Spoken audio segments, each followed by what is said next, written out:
Alhamdulillah nahmaduhu wa nasta'inuhu wa nastaghfiruh wa na'udzu billahi min shururi anfusina wa min sayyiati a'malina may yahdihillahu fala mudhillalah wa may yudlil fala hadiyalah. Asyhadu an la ilaha illallah wahdahu la syarikalah wa asyhadu anna Muhammadan abduhu wa rasuluh. Allahumma salli wa sallim wa barik ala sayyidina Muhammadin wa ala alihi wa ashabihi ajma'in. Amma ba'du, fa ya ibadallah usikum wa nafsi bitaqwallah wa ta'atihi la'allakum tuflihun. Qala Allah ta'ala fil Qur'anil Karim, a'udzu billahi minasy syaithanir rajim. Ya ayyuhalladzina amanu taqullaha haqqa tuqatih wa la tamutunna illa wa antum muslimun. Shadaqallahul azim. Ma'asyiral muslimin sidang Jumat rahimakumullah. Ayat yang tadi saya bacakan adalah surat Ali Imran ayat 102. Ayat yang sering disampaikan oleh para khatib pada hari Jumat. Hai orang-orang yang beriman, bertakwalah kamu kepada Allah dengan sebenar-benar takwa. Jangan sampai kamu mati kecuali dalam keadaan muslim, dalam keadaan tunduk, patuh, taat kepada Allah. Sesudah ayat ini turun, para sahabat Nabi itu merasa resah, merasa gelisah. Bisa jadi dalam hidup ini kita kadang-kadang merasa resah, merasa gelisah. Tapi keresahan, kegelisahan itu kadang-kadang perkaranya, sebabnya faktor-faktor duniawi. Khawatir tidak punya uang, khawatir jabatan saya berakhir, khawatir kasus saya terbongkar. Ada keresahan-keresahan. Sahabat-sahabat Nabi itu resah karena khawatir tidak termasuk haqqa tuqatih. Khawatir tidak termasuk orang yang bertakwa dengan sebenar-benar takwa. Karenanya mereka meningkatkan kualitas dan kuantitas ibadah. Apalagi yang namanya sholat malam. Itu betul-betul dilakukan dengan waktu sepertiga malam terakhir. Kalau disebut sepertiga malam terakhir, malam itu dibagi 3. Malam dimulai dari maghrib, berakhir pada waktu subuh. Dari maghrib sampai subuh itu dibagi menjadi 3 bagian. Sehingga kalau hitungan kita sampai dengan jam 21.30, setengah 10, itu namanya sepertiga malam kedua. Sampai jam 1 atau setengah 2 itu namanya sepertiga malam kedua. Setengah 2 sampai menjelang subuh itu namanya sepertiga malam ketiga. Sepertiga malam terakhir. Jadi para sahabat itu betul-betul sholat malam dari jam setengah 2 sampai menjelang subuh. Berdirinya lama, bacaannya panjang. Sampai ada di antara mereka yang telapak kakinya membengkak, telapak kakinya melebar. Bahkan ada di antara sahabat itu sebelum sholat, dia pasang tali terlebih dahulu. Pasang tali, pasang tambang. Sehingga nanti pada saat Allahu Akbar, tangan itu, tali itu ada di sela-sela ketiak. Untuk apa? Untuk mencegah jangan sampai kalau ngantuk jadi oleng kemudian jatuh. Sampai di sini sudah dianggap sebagai berlebihan. Berlebihan dalam ibadah. Bisa jadi kita sih tidak berlebihan dalam ibadah, yang ada kekurangan.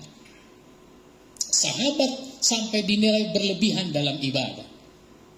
Maka Allah Subhanahu wa ta'ala menurunkan surat At-Taghabun, surat 64 ayat 16. Fattaqullaha mastata'tum, maka bertakwalah kamu kepada Allah semampumu. Kalau diterjemahkan semampumu, kadang-kadang kita juga berpikirnya minimal. Maka lebih enak menerjemahkannya, bertakwalah kamu kepada Allah seoptimal mungkin. Tidak usah terlalu memaksakan diri kalau memang tidak mampu.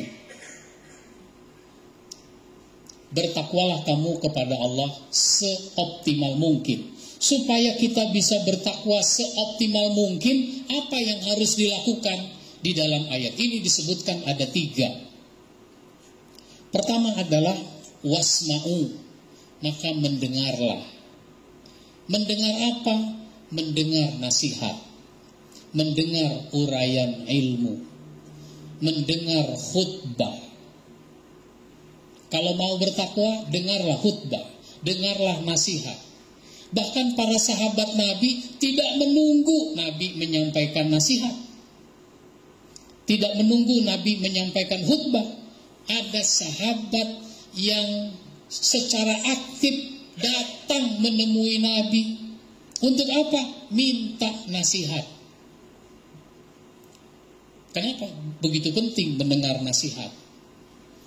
Sebab dengan nasihat yang tidak tahu jadi tahu, yang lupa jadi ingat. Ini sesuatu yang penting. Wasma'u, mendengarlah. Banyak orang tidak mau mendengar.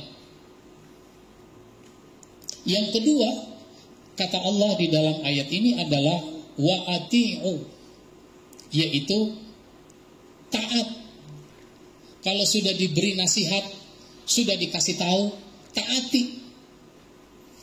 Maka para sahabat berusaha menunjukkan ketaatan meskipun berat, meskipun masih suka dengan sesuatu yang tidak baik, tapi dia mesti mentaatinya. Kita tentu masih ingat Allah Subhanahu wa ta'ala mengharamkan minuman keras dengan diturunkannya surat Al-Maidah ayat 90. Innamal khamru wal maisiru wal ansabu wal azlamu rijsum min amali syaitan fajtanibuhu la'allakum tuflihun. Sesungguhnya minuman keras, innamal khamru, judi. Zaman sekarang berkembang perjudian di negeri kita, bahkan disebut dengan judi online. Dulu orang kalau mau berjudi kadang menunggu ada layar tancap, menunggu ada pertunjukan orkes, pertunjukan musik, atau pergi ke tempat yang memang ada perjudian. Sekarang orang bisa berjudi dari rumahnya masing-masing, dari kamarnya masing-masing, dari tempat kerjanya masing-masing, dan seterusnya. Terus mengundi nasib dengan anak panah, lalu berhala. Itu semua adalah perbuatan syaitan. Jauhi. Maka para sahabat setelah mendengar ayat ini diturunkan, mereka langsung membuang minuman keras itu ke jalan-jalan di kota Madinah, sehingga jalan-jalan di kota Madinah itu jadi becek karena minuman keras dibuang. Ini sebuah contoh. Mereka masih suka, mereka masih nyimpen. Tapi karena ini sudah waktunya diharamkan, maka mereka meninggalkan semua itu. Enggak nuruti suka, enggak nuruti perasaan. Taat. Oleh karenanya,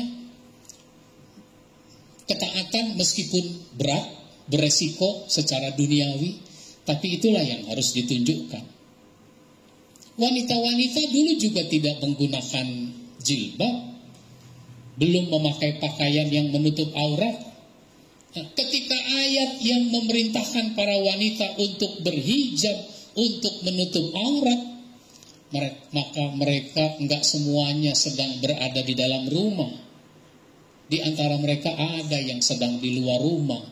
Ketika disampaikan ayat itu, langsung mereka mencari kain sedapatnya. Kalau kayak kita ada kain lagi dijemur, ambil saja, tutup. Cuma karena bukan ukurannya, ditutup ke atas yang bawah kelihatan, ditutup ke bawah yang atas kelihatan. Tapi itulah contoh ketaatan yang luar biasa. Kita perlu koreksi seberapa bagus tingkat ketaatan kita kepada Allah, kepada Rasul-Nya, bahkan kepada undang-undang yang sudah disepakati bahwa undang itu adalah sesuatu yang baik, sesuatu yang benar. Barakallahu li wa lakum fil Qur'anil Karim wa nafa'ani wa iyyakum bima fihi minal ayati waz zikril hakim. Aqulu qouli hadza fastaghfiruh innahu huwal ghafurur rahim.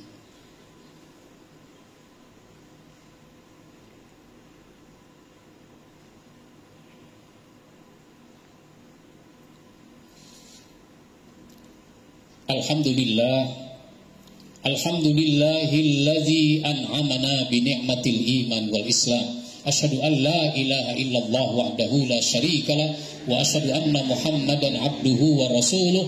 Allahumma salli wa sallim wa barik ala nabiyyina Muhammadin wa ala alihi wa ashabihi ajma'in. Amma ba'du fa ya ibadallah usikum wa nafsi bi taqwallah wa ta'atihi la'allakum tuflihun. Qala Allah Ta'ala fil Qur'anil Karim, a'udzu billahi minasyaitonir rajim. Ya ayyuhalladzina amanu taqullaha haqqa tuqatih wa la tamutunna illa wa antum muslimun. Shadaqallahul azim. Jamaah sidang Jumat rahimakumullah. Yang ketiga, biar supaya kita bisa bertakwa secara optimal, kata Allah Subhanahu wa taala dalam ayat ini adalah wa anfiqu khairal li anfusikum. Berinfaklah yang baik untuk dirimu. Karena ciri orang takwa itu adalah alladzina yunfiquna fis sarra wad darra. Dia menginfakkan hartanya di waktu lapang maupun di waktu sempit.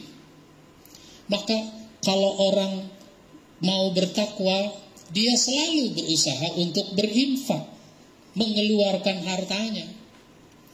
Sehingga tidak mungkin kalau orang mau bertakwa, dia sampai korupsi. Tidak mungkin orang mau bertakwa sampai mendapatkan harta yang tidak halal. Kenapa? Bagaimana mungkin dia mau berinfak tapi harta uang dari cara yang tidak halal? Nah, itu begitu. Sogok menyogok, suap menyuap, dan seterusnya. Itu sesuatu yang tidak mungkin dia lakukan. Karena apa? Dia mau bertakwa. Kalau mau bertakwa, dia mesti infak. Infak dari harta yang baik, dari harta yang halal, bukan menghalalkan segala cara. Apalagi untuk mendapatkan sesuatu yang tidak halal itu sampai mencari legalitas hukum. Mencari legalitas hukum supaya yang tidak halal seolah-olah menjadi halal. Maka disebutkan wala taqulu amwalakum bainakum bil batil. Jangan kamu makan harta di antara kamu dengan cara yang tidak benar. Wa tudlu biha ilal hukam, apalagi kalau kamu sampai membawanya kepada hakim. Begitu banyak sengketa harta dibawa kepada hakim. Dibawa kepada hakim. Para pihak itu bisa disogok. Kenapa? Litakulu fariqam min amwalin nasi bil ismi, supaya kamu bisa makan harta orang dengan cara berdosa. Wa antum ta'lamun, padahal kamu juga tahu itu bukan hak kamu, itu bukan punya kamu. Ini sesuatu yang harus mendapat perhatian kita semua. Infakkan yang baik untuk dirimu, untuk kebaikan dirimu juga. Wa may yuqa shuhha nafsihi faulaika humul muflihun. Siapa yang dihindarkan dirinya dari kekikiran, maka dia termasuk orang yang beruntung. Qala Allah Ta'ala fil Qur'anil Karim, a'udzu billahi minasyaitonir rajim. Innallaha wa malaikatahu yusalluna 'alan nabi ya ayyuhalladzina amanu sallu 'alaihi wa sallimu taslima. Allahumma salli 'ala Muhammad wa 'ala ali Muhammad kama sallaita 'ala Ibrahim wa 'ala ali Ibrahim wa barik 'ala Muhammad wa 'ala ali Muhammad kama barakta 'ala Ibrahim wa 'ala ali Ibrahim fil 'alamina innaka Hamidum Majid.